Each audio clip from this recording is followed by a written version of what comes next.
the Celtics and Rockets from Houston. Boston has won 6 of 8. Some of that coincides with the return of Al Horford.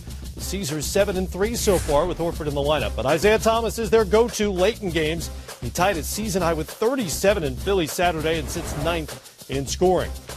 Celtics will face the early MVP candidate James Harden, who has flourished in his new point guard role, leading the NBA in assists. And the Rockets have provided plenty of shooters around him, including Eric Gordon, among the league leaders in three-point makes. 43% of his attempts are from beyond the line, and he is far from alone out there on the perimeter.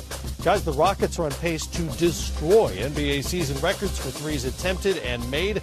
They averaged 37 tries a night, and a few games back took 50 in their win in Sacramento. More remarkable to me, though, is their record, considering the Rockets are 4th in the West despite playing 14 of their first 20 games on the road, including a just concluded 4-1 trip. How impressed are you with Houston right now? Well, I'm entertained. I'll start there. Highly entertained by the style of play. It's always, we've questioned and debated, is it the style we want to see the league move into? But when you're efficient and effective at it, and that's what they've committed to, and you have the type of shooters surrounding an individual like James, who is a willing passer and a facilitator not only for himself as a points guard, as I like to call him, but leading the leading assist.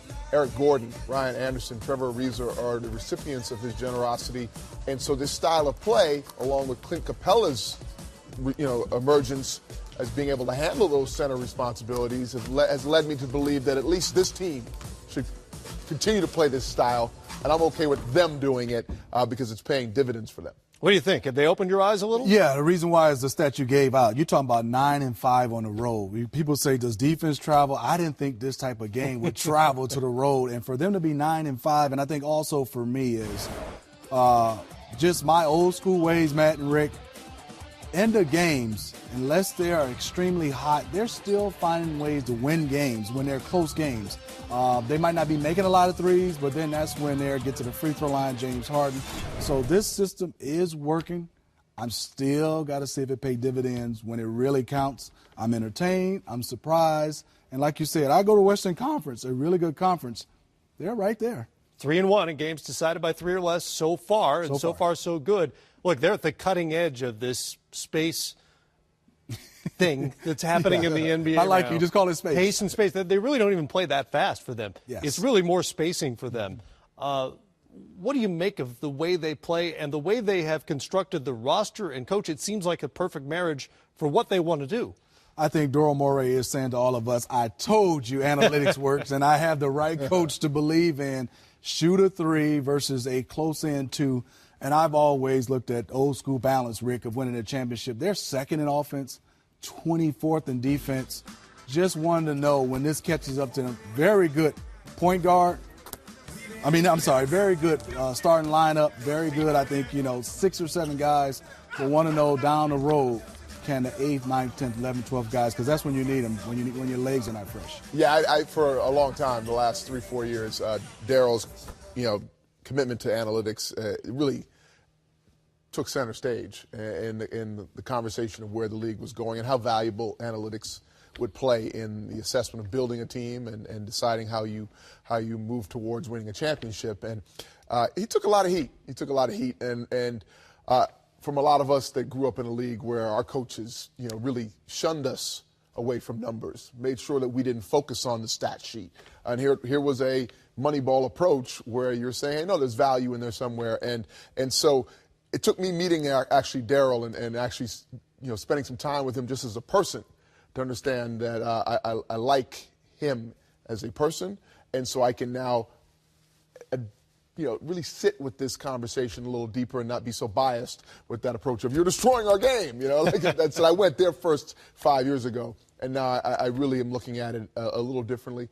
I still would like to see the league have a little bit of our era I like attached Daryl. to it. Nothing against him. No. I still want to see if it works and win championship. But I do think Phil it can Seats. attract guys because I definitely would love to play in that system. Oh, absolutely, yeah. Especially if I was the last year of my deal, Matt, and if I can inflate my numbers and win a few games, You can make Sign some me money up. that way for sure. We are an entertainment league. I think he can be a regular guy and a mad scientist at the same time, and I think both are to some degree true for Daryl Morey. James Harden is a legitimate MVP candidate here at roughly the quarter pole of the NBA season. Not only is he leading the league in assists, as usual, he's taking tons of free throws, third in the league in makes and attempts.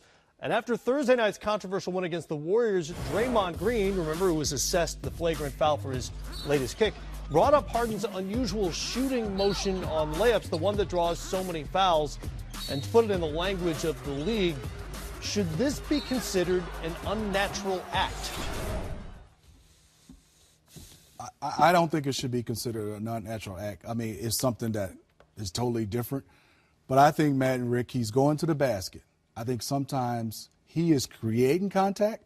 I think it should be sometimes an offensive foul or a no call. But I don't think it's an unnatural act. There's nothing to do with the arm motion. It doesn't have to do with the arm motion. I think if he was shooting a jumper, like we talked about earlier, and he was seeking to find guys. Right. But he's going to the basket, so I'm okay with it. To me, if he does it every time, it's no longer unnatural. It may not be the way any of us grew up learning how to do a layup. Right, you change the rules. I mean, you do. You creatively find ways to expand your skill sets. And he, throughout the course of our game, we've all found ways to manipulate the defense to put them in a disadvantage. James has done that really well. I agree with you. I don't think it's an unnatural act. I think it's an extremely intelligent, creative way to draw a foul. So is the Euro step. Is that an unnatural, step? It was to me growing up. It was. We didn't grow up trying those things, but when we see them now and they become the norm, and the execution of them are so effortless and clean, you start to buy it. I think, Matt, just to ask you and Rick the question, we've been watching this league for so long. How do you guard a guy at his size that can shoot the three and drive the basketball without putting your hands on him? So there's no hand checking, Rick. So how do you gain a balance of guarding a guy? So you just got to stay in front of him. And if you do, you're like this, and he takes himself and go into you, which is legal. Because I think it's so hard to guard a guy that can shoot the three, play pick and roll, and drive it and finish with his size. Rick, how would you guard him? That's part of the choice the league made a few years ago when they took the hands off. Right. Yeah. Well, it goes back to denial. Keep the ball out of the hand of that person. That's one way. There's some guys that are capable of denying a basketball player the basketball. That takes a lot of focus and energy. But then to the defender that's guarding anyone on the move, obviously you want to try and keep your hands off of them. But if your hands are up above you and they take their arms and they bring them to you, then I think that's no different than a big guy who doesn't get a foul call for a block because they don't come down with their hands.